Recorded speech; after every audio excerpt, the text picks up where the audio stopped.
भोपाल से बड़ी खबर आपको बताते चले। भोपाल में 2 मस्जिदों पर एनजीटी का हुक्म जारी हुआ है। 2 मस्जिदों को गिराने का हुक्म दिया गया है।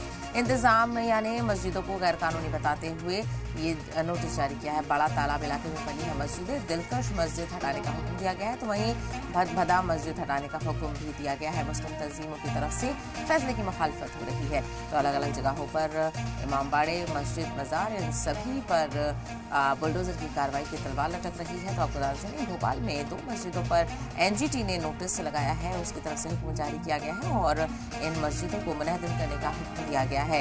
इंतजामिया ने इल्जाम लगाया है कि ये गैर कानूनी मस्जिद है और ऐसे में इन्हें मुनहदम किया जाएगा।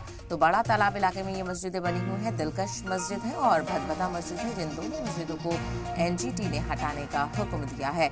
मुस्लिम तंजीमों की तरफ से इस फैसले की मुखालफत देखने को मिल रही है, तो ऐसे में देखना बेहद अहम होगा अब इन मस्जिदों को लेकर क्या कुछ अगला हुक्म देखने को मिलता है। अगर मुखालफत की जाती है तो क्या ये कार्रवाई रुकेगी या फिर इसी तरह से ये कार्रवाई आगे बढ़ती रहेगी।